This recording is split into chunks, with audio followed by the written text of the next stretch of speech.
একটা ফোন, এটা আবার কার?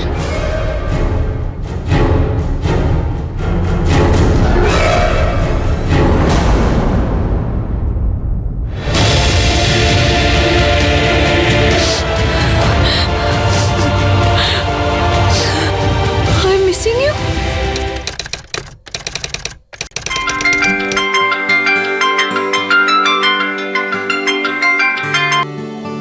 হ্যালো। সুধীর স্যার, রমা ম্যাডামের সোসাইটির ওয়াচম্যান বলছি। হ্যাঁ বলো। স্যার, রমা ম্যাডাম দুদিন ধরে ফ্ল্যাটের বাইরে আসেননি। দুধের প্যাকেটও বাইরে পড়ে আছে আর নিউজ পেপারও। কি? সোসাইটি রেজিস্টারে আপনার নাম্বারটা পেলাম, ভাবলাম পুলিশকে ডাকার আগে আপনার সাথে কথা বলিনি। না না দাঁড়াও, আমি রমাকে ফোন করছি। পুলিশ ডাকার কোনো প্রয়োজন নেই, হতে পারে রমার শরীরটা খারাপ। আচ্ছা স্যার।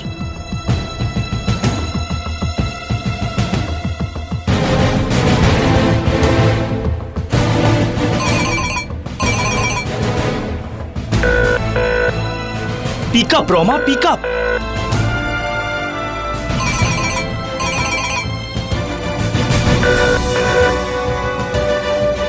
রমা ফোন তুলছে না কেন?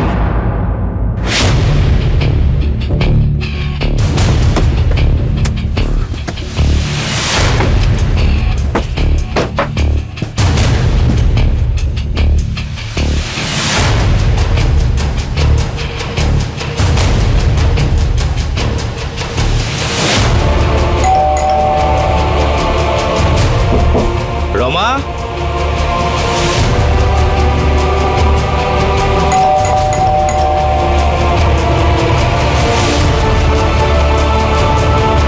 রমেশ তাড়াতাড়ি চাবিওয়ালাকে নিয়ে এসো তো। হ্যাঁ স্যার, চাবিওয়ালা কোথায় আসুন বলছি স্যার।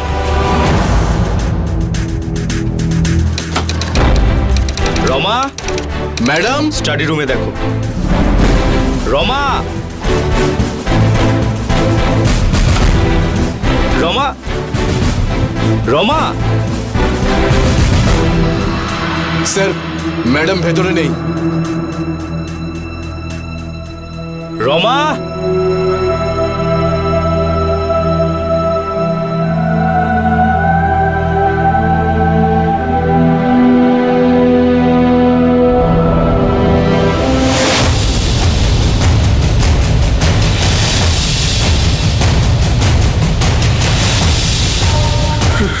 রমা।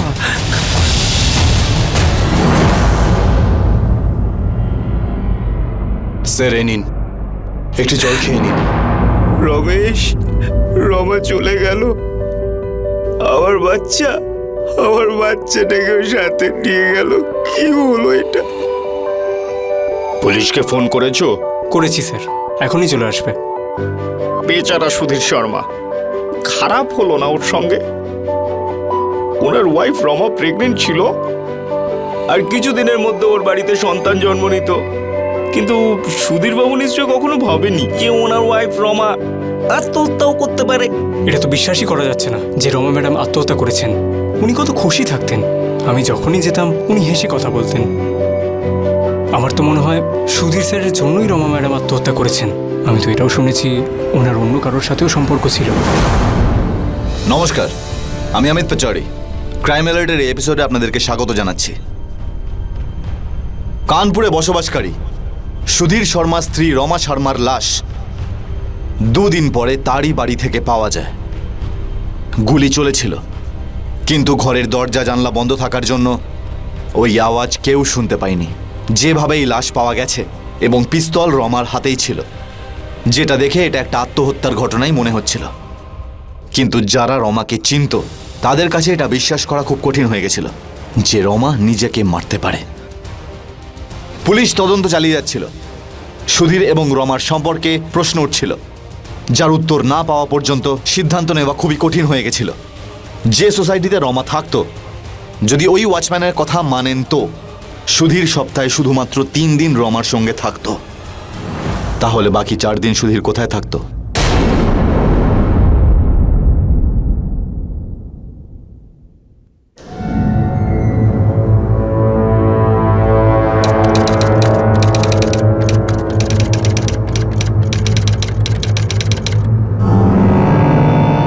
খুব খুশি না আজকে তুমি? খুশি? কেউ একজন মারা গেছে আর আমি খুশি হব? কারণ আছে তো তোমার কাছে। এটাই চাইছিলে তো তুমি, 24 ঘন্টা রমাকে দোষারোপ করতে। নাও, তোমার ইচ্ছা পূরণ হয়ে গেছে। চলে গেল তোমার জীবন থেকে, আমাদের সবাইকে ছেড়ে সবার থেকে দূরে। তোমার অভিশাপ ওকে মেরে দিয়েছে। আমার অভিশাপে না, তুমি ওকে মেরে ফেলেছো। কি বাজে কথা বলছো তুমি? সুধীর, তুমি সব শেষ করে দিয়েছো। তুমি একটা নয়, দুটো পরিবার শেষ করে দিয়েছো। টান টানান। এসো রমা, নতুন বাড়িতে তোমাকে স্বাগত জানাই। তোমার নতুন জীবনে, তোমার নতুন বাড়ি। আর এই বাড়িটা তোমার পছন্দ অনুযায়ী আমি বানিয়েছি। এই হলো আমাদের বেডরুম। এর ফ্রেঞ্চ ফার্নিচার আর দেওয়ালের কালার একদম তোমার পছন্দের। আর এর সঙ্গেই এই এত বড় টেরেস। মেয়েদের কিচেন খুব পছন্দ হয়, তাই না? তাই জন্য বড় দেখে একটা কিচেন তোমার জন্য। আর তারই সঙ্গে রয়েছে একটা স্টাডি রুম। আরে কি ব্যাপার হলো? আজকে এত খুশির দিন। আজকের থেকে আমরা স্বামী স্ত্রী। আজকে আমরা বিয়ে করেছি, আমাদের নতুন জীবন শুরু করতে যাচ্ছি। আর এই নতুন বাড়িটা আমি তোমার জন্য কিনেছি, শুধু তোমার জন্য। তোমার তো খুশি হওয়া উচিত, তাই না? আমি খুশি হয়েছি সুধীর, কিন্তু আমার খারাপ লাগছে সুরভির জন্য। রমা, রমা প্লিজ। সুধীর, আমরা হয়তো যেটা করেছি সেটা ঠিক নয়। তুমি আগে থেকেই বিবাহিত, আর সুরভি তোমার স্ত্রী হয়, আর আইনও আমাদের এই বিয়ে মেনে নেবে না। রমা, তুমি এইসব ভাবছো কেন? এই সব কিছুর ব্যাপারে সুরভি কখনো জানতে পারবে না। সুরভির কোনো অধিকার নষ্ট হবে না। আমি আমার সব দায়িত্ব ভালোভাবে পালন করব, এটা আমি কথা দিচ্ছি।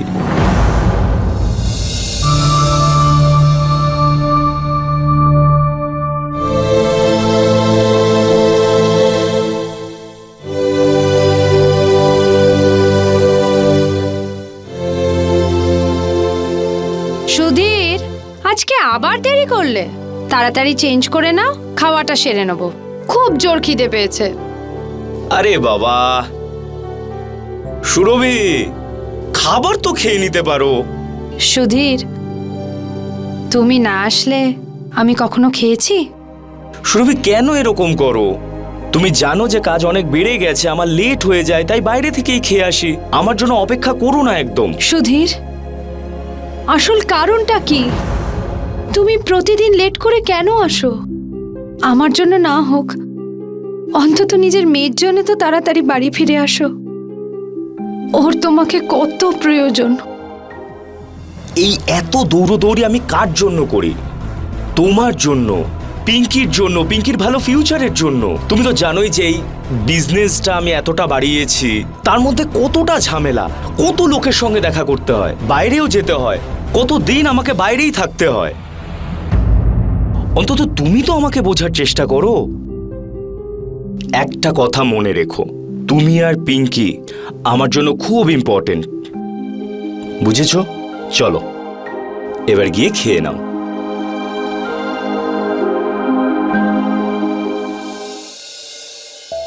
আরে খাবারটা খেয়ে নাও। আচ্ছা, আমার নাইট স্যুটটা বের করে দাও, খুব টায়ার্ড আমি। তাড়াতাড়ি শোবো, তাড়াতাড়ি উঠে দিল্লি যেতে হবে। দিল্লি? হ্যাঁ, ওই খান্না স্যারের সঙ্গে একটা নতুন বিল্ডিং বানাচ্ছি, বাংলো টাইপের। যেতে হবে। কতদিনের জন্য? এই 5 দিনের জন্য।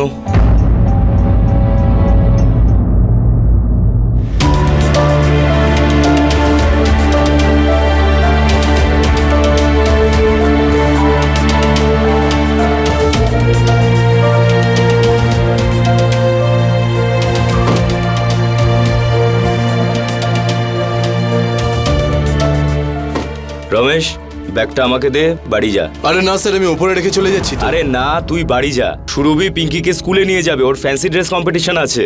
আর শোন, এই সামনের কদিন বাড়িতে একটু খোঁজ খবর রাখিস, বৌদির কোনো কাজ থাকতে পারে, ঠিক আছে? ঠিক আছে স্যার। 1 মিনিট।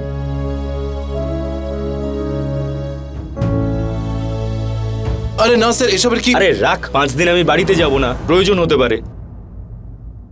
যা। ঠিক আছে স্যার। যা, দাঁড়িয়ে আছিস কেন? স্যার, সুরভি বৌদি আপনার সম্বন্ধে জিজ্ঞেস করছিলেন। জিজ্ঞেস করছিলেন যে আপনি কোথায় কোথায় যান আর কি কি করেন। তা কি বললি তুই? আমি ওটাই বলেছি স্যার, যেটা আপনি আমাকে বলতে বলেছিলেন। ভেরি গুড, তাই বলবি।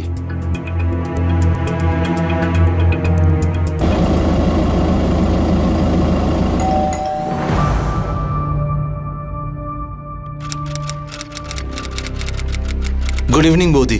Good evening. আচ্ছা, হ্যাঁ হ্যাঁ, হুম, হ্যাঁ হ্যাঁ, আমি শুনছি। হ্যাঁ মিস্টার খান্না, দেখো এবার দিল্লিতে আরো 5টা টাওয়ার হবে, তাহলে স্টিলের রিকোয়ারমেন্ট তো বেড়েই যাবে। যদি আপনার কোয়ালিটি ঠিক থাকে তাহলে অর্ডার আপনাকেই দেব। আচ্ছা আচ্ছা, ওকে।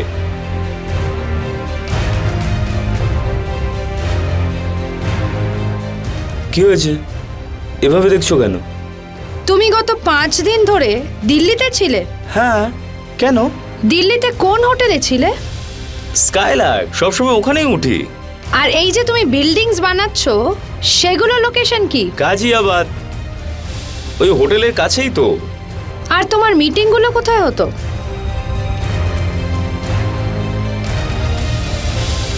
সুরভি, কি হয়েছে তোমার? একটার পর একটা প্রশ্ন করে যাচ্ছ। শরীর ঠিক আছে তো তোমার? কারণ তুমি আমাকে মিথ্যে কথা বলছো। হোয়াট? হ্যাঁ, পরশু তুমি কানপুরেই ছিলে। আচ্ছা, আমি কানপুরেই ছিলাম। হ্যাঁ, আমি তোমাকে নিজের চোখে দেখেছি। আমি তোমার কাছে যাওয়ার আগেই তুমি ট্যাক্সি করে বেরিয়ে চলে গেলে। আচ্ছা আচ্ছা আচ্ছা আচ্ছা, হ্যাঁ সুরভি, আমি এসেছিলাম 2 ঘন্টার জন্য, এই এখন মনে পড়লো। ওই একটা প্লট নিয়েছিলাম না আমি, তার জন্য রেজিস্ট্রি ডেট পাওয়া গেছিল, তাই আমি এলাম, 2 ঘন্টা পরে চলে গেলাম। তাহলে আমাকে কেন বললে না? আরে অবাক করছো তো, 2 ঘন্টার রিপোর্ট দেবো তোমাকে? ওই দোকানে যাচ্ছি ফোন করব, ওখান থেকে বেরোচ্ছি ফোন করব। তুমি আমাকে সন্দেহ করছো না তো? সুরভি, আমি কোনো খারাপ কাজ করছি না।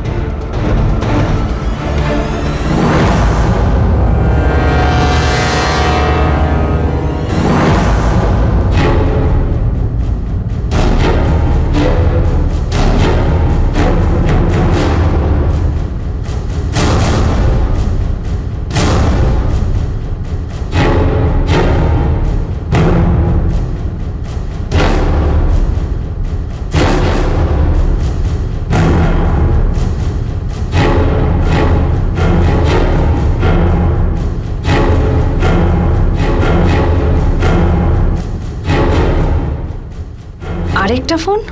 এটা আবার কার?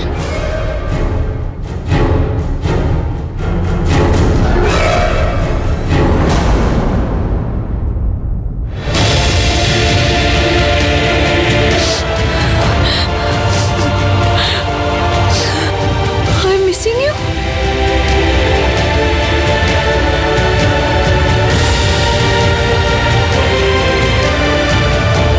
কি হলো? কি হলো? এইটা, এটা কি?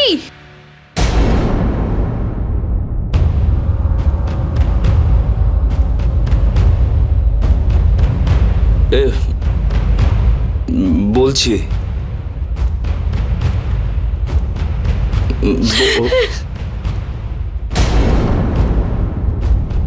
সুরভি, আমি বাধ্য হয়েছিলাম। এই রমাটা কে? বলছি, সবকিছু বলছি।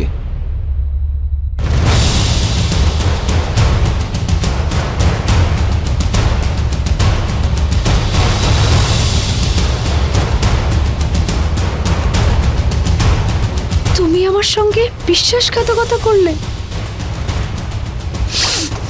তোমার লজ্জা করলো না? তোমার একটা স্ত্রী থাকতে, তোমার একটা মেয়ে থাকতে, তুমি আরেকটা বিয়ে করে ফেললে। আই এম সরি সুরভি। না সুধীর, তোমাকে আমাদের দুজনের মধ্যে যে কোনো একজনকে বেছে নিতে হবে। নয় আমি আর পিঙ্কি, না হলে ওই মহিলা। আমি না ও। আমি আমার জবাব পেয়ে গেছি সুধীর। এখন থেকে আমি আর পিঙ্কি এই বাড়িতে থাকবো না। আমি আর পিঙ্কি চিরকালের মতো এই বাড়ি ছেড়ে চলে যাচ্ছি। সুরভি, কোথায় যাবে তুমি?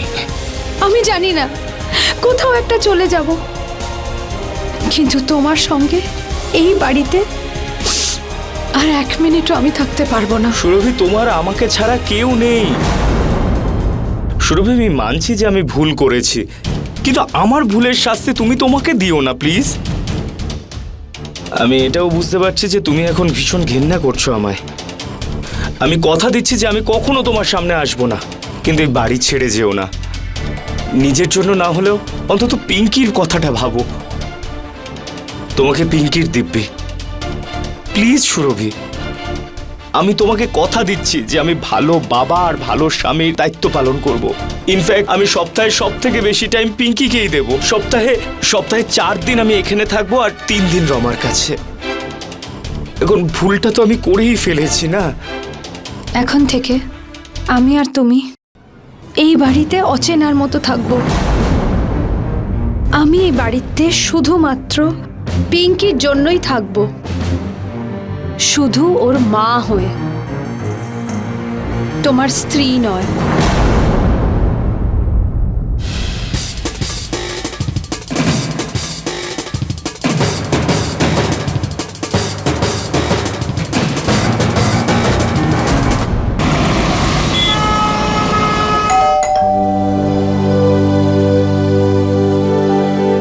আজকে আসতে এত দেরি করে ফেললে? জানো আমি কত রকমের রান্না করেছি, তাও স্পেশালি তোমার জন্য। পালং পনির, মটন কোপ্তা, ডাল মাখানি আর তার সাথে সুইট ডিশও। আচ্ছা তুমি ফ্রেশ হয়ে নাও, আমি তাড়াতাড়ি খাবার বাড়ছি। রমা, আজ আমি কিছু খাবো না। খাবার খাবে না? কিন্তু কি হয়েছেটা কি? সুরভি তোমার আর আমার ব্যাপারে সবকিছু জানতে পেরে গেছে। রমা, সুরভি বাড়ি ছেড়ে চলে যাচ্ছিল। আমি পিঙ্কির দিব্যি দিয়ে ওকে আটকেছি, খুব কষ্ট করে ওকে মানিয়েছি। আমি ওকে কথা দিয়েছি যে এখন থেকে আমি 4 দিন আমি ওখানে থাকবো আর 3 দিন তোমার এখানে। আমি মানডেতে এসে তোমার সঙ্গে খাবার খাবো তো। আমি ওখানে থেকেও তোমার কাছেই থাকবো। যদি কখনো তোমার কোনো জিনিসের দরকার হয় তুমি আমাকে ফোন করো। You know I love you Rama. Even you know I love you. I love you too. I hope যে তুমি আমায় বুঝতে পারবে। আমায় যেতে হবে এবার। Love you.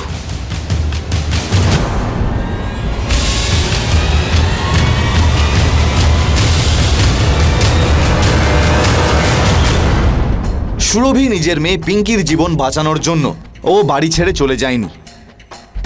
ও সুধীরের আরেক স্ত্রী রমাকে সহ্যও করেছিল, কারণ এটা ছাড়ার কোনো উপায় ছিল না। ভারতীয় আইন অনুসারে যে ব্যক্তির আগে একটা বিয়ে হয়ে গেছে সে আর একটা বিয়ে করতে পারে না।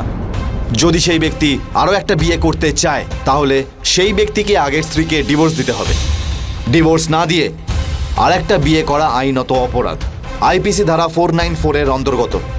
এরকম ব্যক্তির 10 বছরের কারাবাস হতে পারে। আর আইপিসির ধারা 415 এর অন্তর্গত তার বিরুদ্ধে বিশ্বাসঘাতকতার মামলা করা যেতে পারে। সুরভি, যার জীবন সুধীরকে দিয়েই শুরু হতো এবং সুধীরকে দিয়েই শেষ, ও ভাবতেও পারেনি যে ওর জীবনে এরকম একটা বড় ঝড় আসতে চলেছে। চলুন দেখা যাক কি হয়।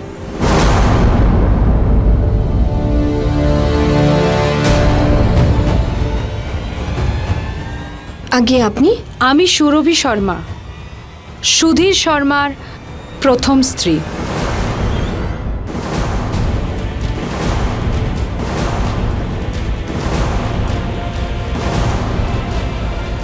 আপনি ভেতরে আসুন না।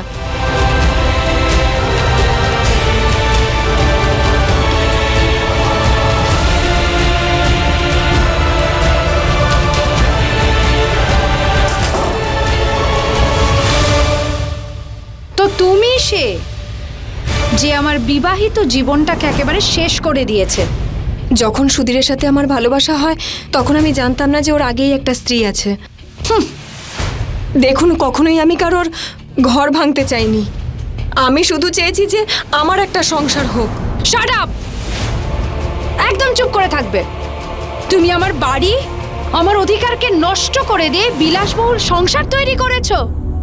নিজের স্বামীকে অন্য কোনো মহিলার সঙ্গে দেখলে কতটা কষ্ট হয় এটা তুমি আন্দাজও করতে পারবে না।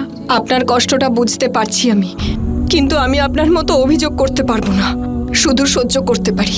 একটা কথা মনে রাখবে, তুমিও কোনোদিনও সুখী হবে না, কোনোদিনও সুখী হবে না।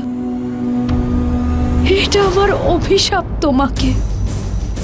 যদি আমি একটা সুযোগ পেতাম, নয় তোমাকে, না হলে সুধীরকে, যে কোনো একজনকে মেরে ফেলতাম।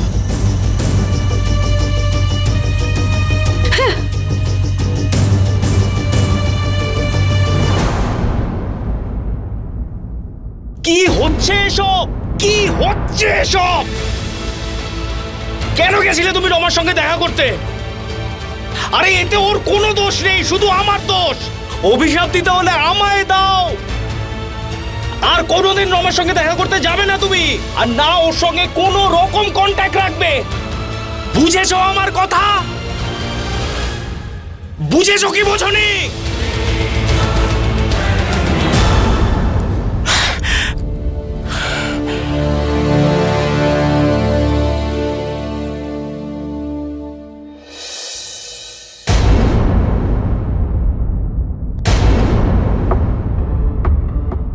যদি আমায় ধোকা দেওয়ার চেষ্টা করো তুমি, প্রাণে মেরে দেব তোমায়।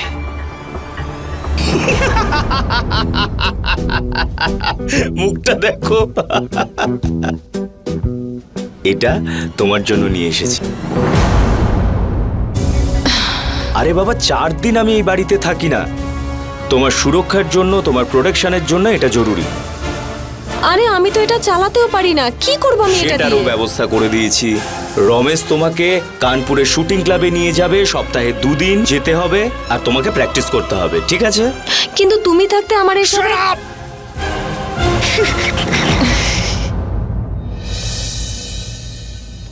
রমা, আমি কখনো ভাবিনি যে বন্দুক আমি তোমার সুরক্ষার জন্য নিয়েছিলাম, একদিন সেই বন্দুক দিয়েই তোমার মৃত্যু হবে।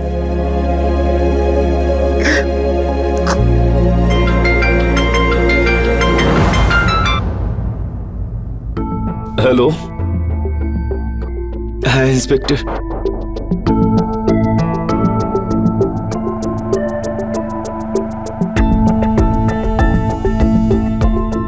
হ্যাঁ,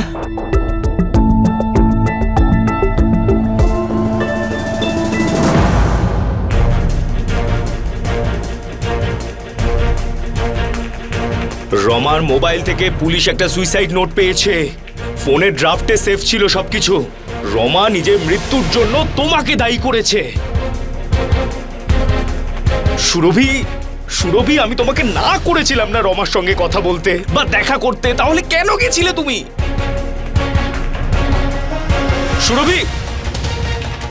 সুরভি, বলো আমায়, তুমি এমন কি কথা বলেছিলে রমাকে যে তার জন্য ওকে সুইসাইড করতে হলো? আমি ওই দিন রমার সঙ্গে জীবনে প্রথমবার আর শেষবার দেখা করেছিলাম। আর তোমার যদি বিশ্বাস না হয় না, তাহলে তুমি আমার কল রেকর্ডস চেক করাতে পারো। তাহলে ও নিজের সুইসাইড নোটে তোমার নামটা কেন লিখলো? কি জানি, ও নিজেই লিখেছে না অন্য কেউ লিখেছে। কি বলতে চাইছো তুমি? মানে হতে পারে যে তুমি ওকে মেরে ফেলেছো, আর আমাকে ফাঁসানোর জন্য তুমি ওর ফোনে আমার নাম টাইপ করে দিয়েছো। সুরভি, রমার মৃত্যুতে আমার কোনো হাত ছিল না। হ্যাঁ, তোমার মৃত্যু হলে থাকতেও পারে।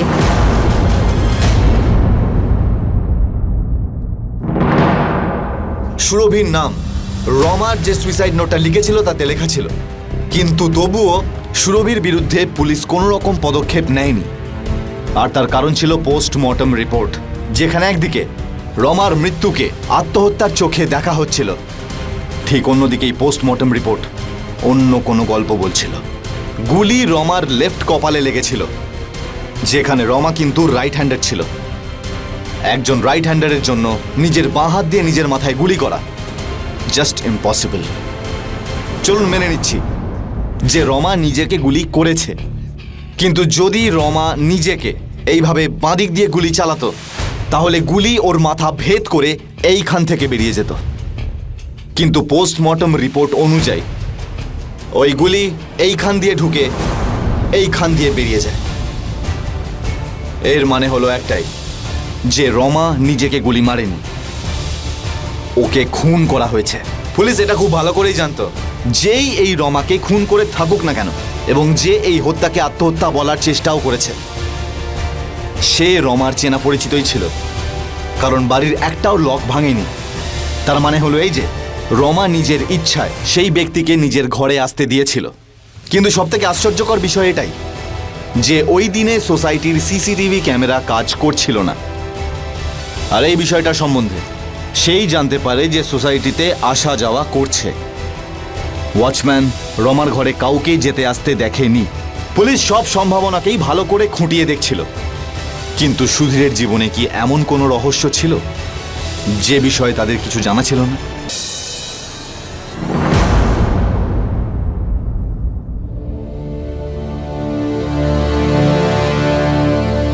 Good morning sir. স্যার, আজকে আপনার দুটো মিটিং শিডিউল আছে। একটা 12টার সময় ইন্টেরিয়ার ডিজাইনারের সাথে, আর তারপর দ্বিতীয়টা 4টের সময় চিফ ইঞ্জিনিয়ারের সাথে। স্যার, তাহলে আমি দুটো মিটিং ফিক্স করে ফেলি।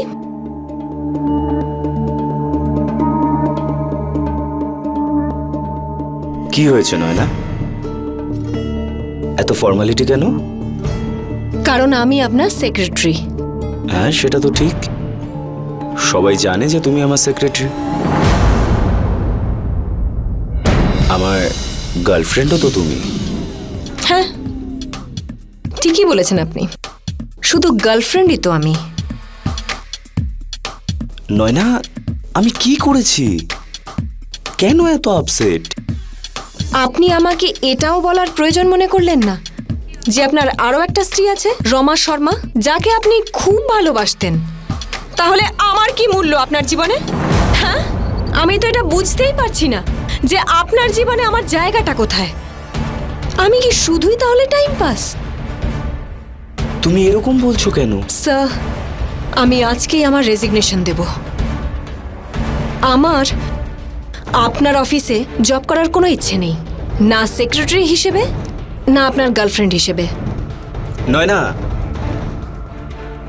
তোমার কাছে কারণ আছে আমার উপর বিরক্ত হওয়ার, কিন্তু বিলিভ মি, আমি তোমাকে বলতেই যাচ্ছিলাম, কিন্তু আমি সঠিক টাইমের জন্য অপেক্ষা করছিলাম। আর কবে আসতো সেই সঠিক সময়? সত্যি বলতে আমি জানি না। সুরভির কথা তুমি জানতে, রমার কথা যদি জানতে পারতে তাহলে তুমি দূরে চলে যেতে, আর আমি চাইতাম না যে তুমি আমার থেকে দূরে যাও। নয়না, সত্যি আমি তোমাকে খুব ভালোবাসি। How is it possible? একজন মানুষ তিনজনকে একসাথে কি করে ভালোবাসে?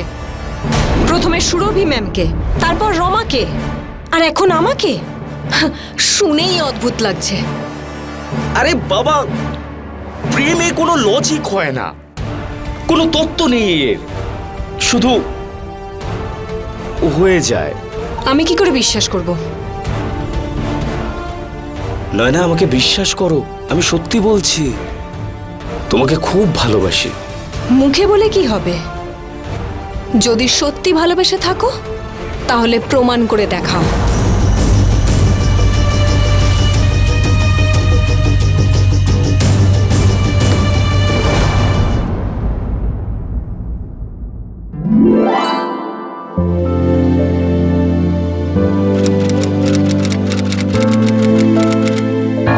আমার তরফ থেকে ভালোবাসা ভরা একটা উপহার, 1 কোটির হিরে আছে এর মধ্যে। সুধীর, যদি তুমি এটা ভেবে থাকো যে এরকম দামি উপহার দিয়ে তুমি আমার ভালোবাসা কিনতে পারবে, তাহলে এটা তোমার জীবনের সবথেকে বড় ভুল হবে।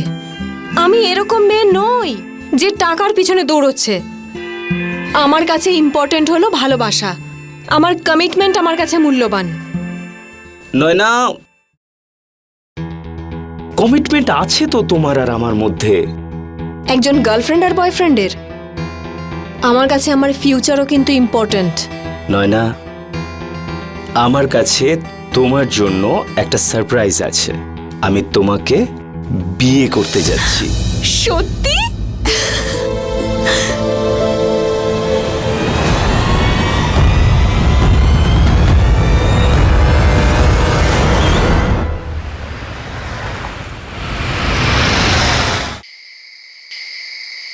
হ্যাঁ হ্যাঁ খান্না স্যার, আমার দিক থেকে কোনো ডিলে হবে না। পুরো প্রেজেন্টেশন রেডি। আমি যে কোনোভাবে কালকে পাঠিয়ে দেব। হ্যাঁ, ওকে ওকে। আরে রমেশ, আমি ওই নয়না পেন ড্রাইভে প্রেজেন্টেশন বানিয়েছিল, আমি ভুলেই গেছি নিতে। তুই তাড়াতাড়ি ওটা নিয়ে আয়। এই ঠিক আছে, ব্যাগটা স্যার। আমাকে দে।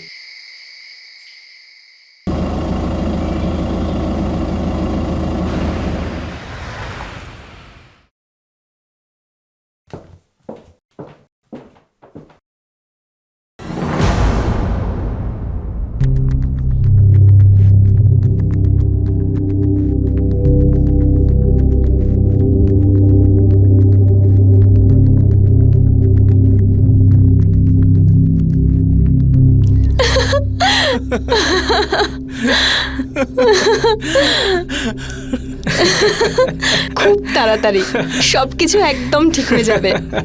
আর তারপর মাত্র একটা বছরের ব্যাপার, তারপর সারা জীবনের মতো আমি তোমার হয়ে যাব। আর আমি সেই দিনটার জন্যই তো অপেক্ষা করে আছি। আচ্ছা তুমি বসো, আমি রমেশ, তুমি কি হয়েছে রমেশ? তুমি এখানে কেন এসেছো?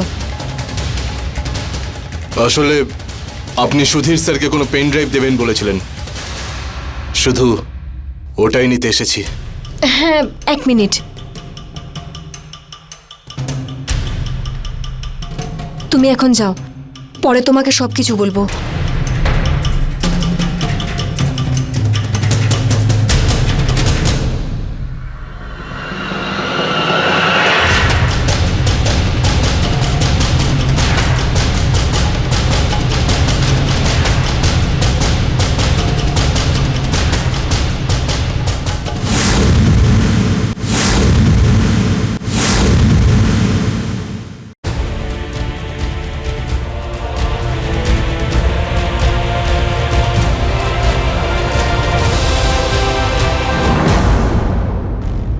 ফোন রিসিভ করছে না রমেশ। ও আমাদের দুজনকে একসাথে এখানে দেখে ফেলেছে। এবার জানি না ও সুধীরকে গিয়ে কি কি বলবে। ডোন্ট ওয়ারি নয়না, এটা ব্যাপারে না হয় পরে ভাবা যাবে।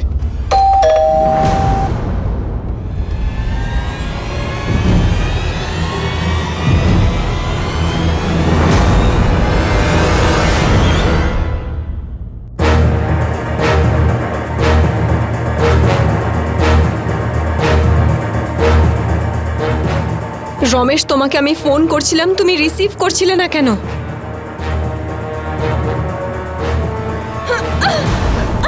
রমেশ, না, রমেশ, রমেশ, রমেশ সরো, রমেশ না, ছাড়ো, রমেশ না, না, রমেশ ছাড়ো ওকে, রমেশ না, রমেশ না, না,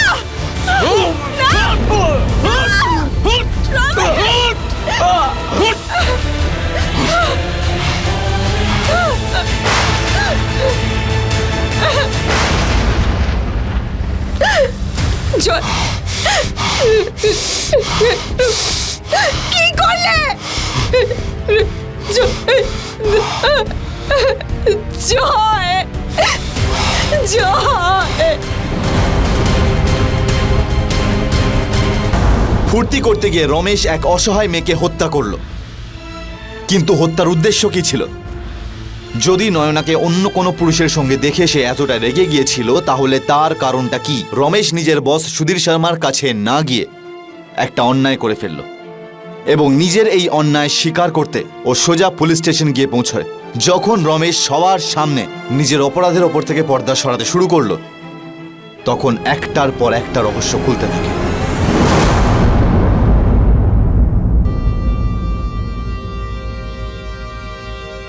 জয়ের খুনটা আমার হাতে প্রতিশোধের জন্য হয়েছে, যার জন্য আমার কোনো আফসোস নেই।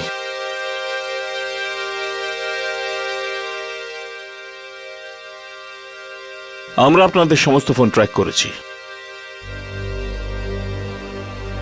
রমেশের ফোন ট্র্যাক করে জানতে পেরেছি রমার খুনের দিন তার লোকেশন ওই বাড়ির পাশেই ছিল।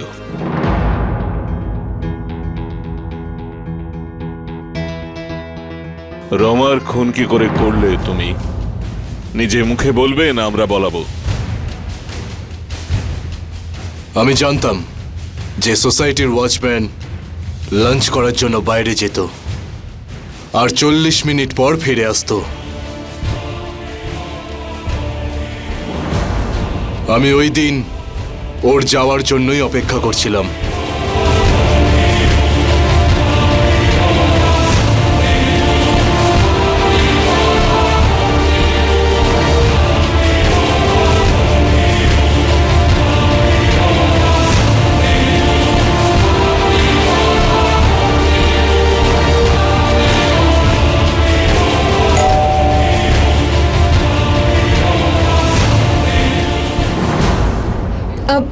কি হয়েছে? বৌদি, আমার কিছু টাকার প্রয়োজন। আমি আপনার কাছে আগে চাইতে পারিনি। তুমি সুধীরের কাছে চাওনি? না বৌদি, সুধীর স্যার রেগে যাবেন। আমি এই কিছুদিন আগে ওনার কাছে টাকা নিয়েছিলাম, কিন্তু আমার হঠাৎ করে কিছু টাকার প্রয়োজন পড়েছে। আমি আপনাকে খুব তাড়াতাড়ি ফেরত দিয়ে দেব। আচ্ছা ঠিক আছে, ভেতরে এসো। কত টাকা চাই রমেশ? বৌদি, মাত্র 5,000। আচ্ছা আচ্ছা, তুমি দাঁড়াও, আমি নিয়ে আসছি।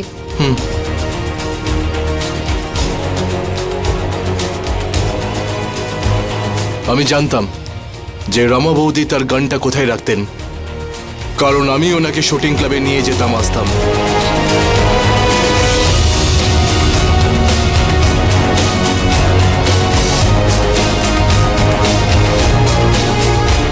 কি হয়েছে? আমি নিয়ে যাচ্ছিলাম তো।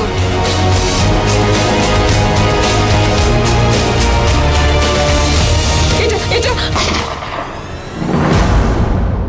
আমি রমা বৌদির ফোনে একটা মেসেজ টাইপ করেছিলাম, আর ওই মেসেজে আমি ওনার সুইসাইডের কারণ সুরভি বৌদি লিখেছিলাম। শয়তান, তোকে আমি মেরে ফেলবো। আরে আরে আরে, ছাড়ুন ওনাকে। আরে বাচ্চার মতো মানুষ করেছি সবটাকে। শান্ত হন, শান্ত হন। রমেশ তো শুধু একটা ঘুঁটি ছিল, আসল অপরাধী তো ওই নিষ্পাপ দেখতে মেয়েটা নয় না।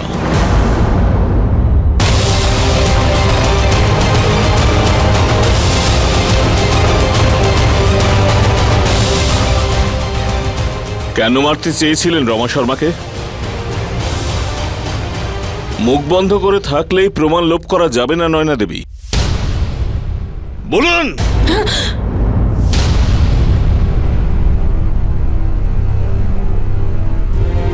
সুধীর আমাকে ওর আগের স্ত্রী সুরভির সম্পর্কে বলেছিল, কিন্তু সাথে ও এটাও বলেছিল যে ওর সাথে সুরভির সম্পর্ক এখন আর ভালো নেই। এমনকি ওরা নাকি দুজন এখন আর এক ঘরে শোয়ও না, আলাদা আলাদা ঘরে শোয়। এটাই কারণ ছিল যখন সুধীর আমার কাছাকাছি আসার চেষ্টা করে, আর আমি ওকে আটকাইও নি। একজন বিল্ডারের দ্বিতীয় স্ত্রী হয়ে নিজের ভবিষ্যৎ উজ্জ্বল করার স্বপ্ন দেখছিলাম আমি। কিন্তু একদিন রমেশ আমাকে বলল। আমি আপনাকে একটা কথা বলবো, আপনি কিছু খারাপ ভাববেন না তো? ম্যাম, আপনি দেখতে খুব সুন্দরী। আমার জীবনের না একটা স্বপ্ন আছে যে আপনার মতন একজন সুন্দরী মেয়েকে আমি বিয়ে করব। কিন্তু আমি জানি ম্যাডাম, আপনার মতন কেউ আমাকে কেন পছন্দ করবেন, কারণ আমি বড়লোক তো নই। তুমি এরকম কেন বলছো? সত্যি তো এটাই ম্যাডাম। এবার আপনি সুধীর স্যারকেই দেখুন, ওনার কাছে সুরভি বৌদি আছে, রমা বৌদি আছে, আর এখন আপনিও। রমা? রমাটা আবার কে? রমা বৌদি উনি সুধীর স্যারের দ্বিতীয় বউ।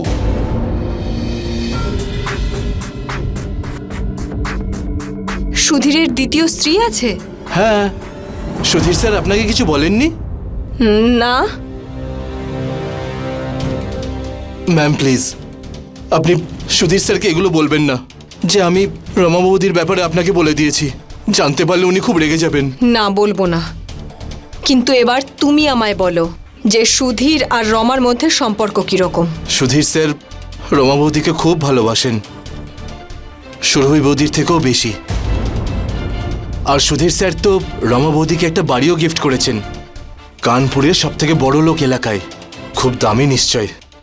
সুধীর স্যার না রমা বৌদির সব ইচ্ছেকে পূরণ করে দেন। রমা বৌদি শুধু একটা ইশারা করেন আর জিনিস ওনার হাতের মুঠোয় আসে। সুধীর স্যার না রমা বৌদির আজকাল খুব বেশি করে খেয়াল রাখেন, কারণ রমা বৌদি সুধীর স্যারের বাচ্চার মা হতে চলেছেন। আর সুধীর স্যার তো ওনারই বাচ্চার জন্য আরো একটা বাড়ি কেনার প্ল্যান করে ফেলেছেন। আমি বুঝতে পারছিলাম যে সুধীর শুধু আমাকে ব্যবহার করছিল নিজের শারীরিক চাহিদা মেটানোর জন্য। আমি ওকে আমার সময় দিয়েছিলাম, আমার শরীর দিয়েছিলাম। সেই সময় আমার জয়ের সাথে আলাপ হয় আর আমি ওকে ভালোবেসে ফেলি। কিন্তু ও খুবই গরিব ছিল, এমনকি ও কোনো চাকরিও করতো না। আমি বুঝতে পারছিলাম যে নিজের ফিউচার সিকিউর করার জন্য আমাকেই কিছু করতে হবে। তাই যখন রমেশের সাথে আমার দেখা হতো আর যেভাবে ও আমায় দেখতো, আমি বুঝতে পারতাম যে ও আমায় খুব পছন্দ করে। ম্যাম দিন, ব্যাগটা আমাকে দিন। না রমেশ, আমি নিয়ে যেতে পারবো। এমনিতেও তুমি আমাকে বাড়িতে ছাড়তে এলে, আর কষ্ট করতে হবে না। ম্যাম সুধীর স্যার বলেছিলেন, তাহলে আমি আসবো না কেন?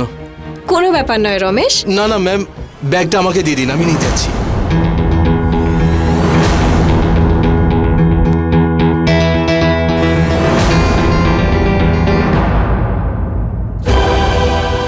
ঠিক আছে।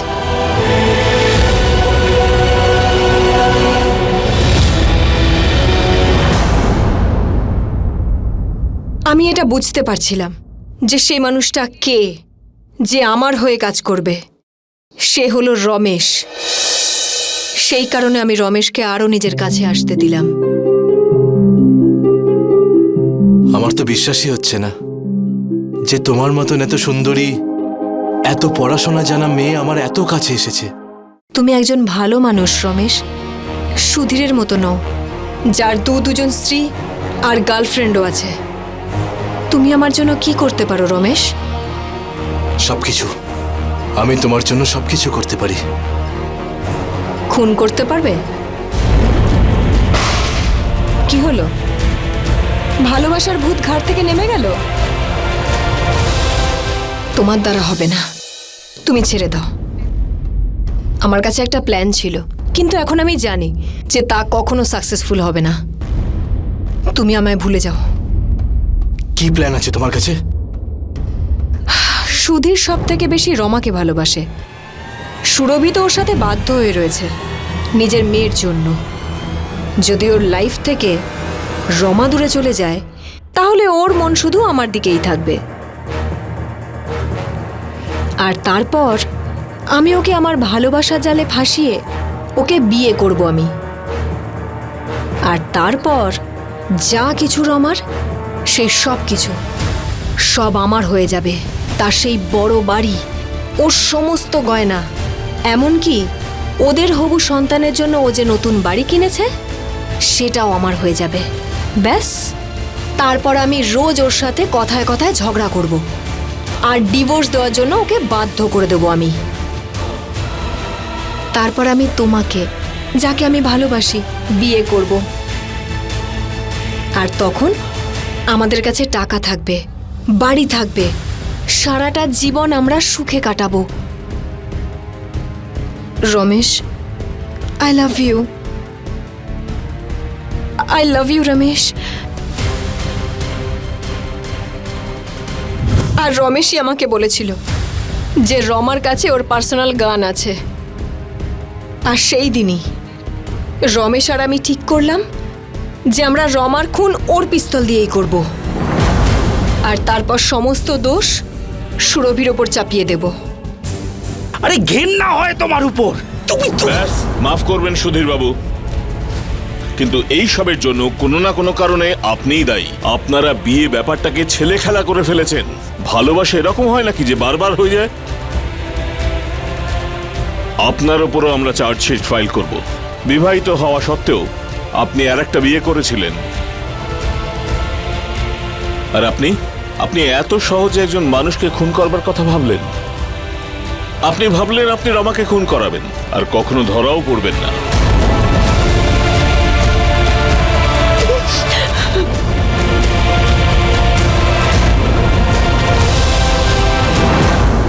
সমস্ত অপরাধী অপরাধ করবার পর এটাই ভাবে যে ও ধরা পড়বে না, কিন্তু ও বোধহয় এটা জানে না যে অপরাধের বয়স খুব একটা বড় হয় না। একদিন না একদিন অপরাধী ঠিক ধরা পড়ে এবং তার গন্তব্যস্থল হয় জেলে। বন্ধুরা, যদি কোনো ব্যক্তি ভালোবাসার নামে আপনাকে অন্যায়ের পথে ঠেলে দেয়, তাহলে এটা পরিষ্কার যে সেই ব্যক্তি আপনাকে ভালোবাসে না। কিন্তু নয়নার প্রেমে অন্ধ রমেশ এই কথাটা বুঝতে পারেনি।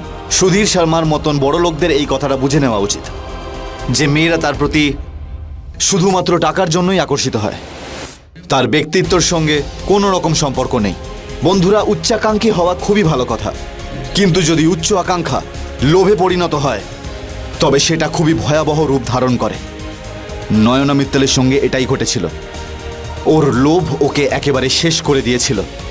আইপিসির ধারা 303 অনুযায়ী নয়না মিত্তলকে এবং আইপিসির ধারা 302 অনুযায়ী রমেশকে আজীবন কারাবাসের সাজা শোনানো হয় এবং সুধীর শর্মাকে বিশ্বাসঘাতকতা করার জন্য আইপিসির ধারা 415 অনুযায়ী 1 বছরের সশ্রম কারাদণ্ডের সাজা শোনানো হয়। এরই সঙ্গে আমি অমিত পাচৌরি ক্রাইম অ্যালার্টের এই এপিসোডে আপনাদের থেকে বিদায় নিচ্ছি। কথা দিচ্ছি যে আগামী এপিসোডে আপনাদের সামনে এসে উপস্থিত হব এক চাঞ্চল্যকর ঘটনার সাথে নিয়ে। ততক্ষণ আপনারা অ্যালার্ট থাকুন, because it's better be safe than sorry.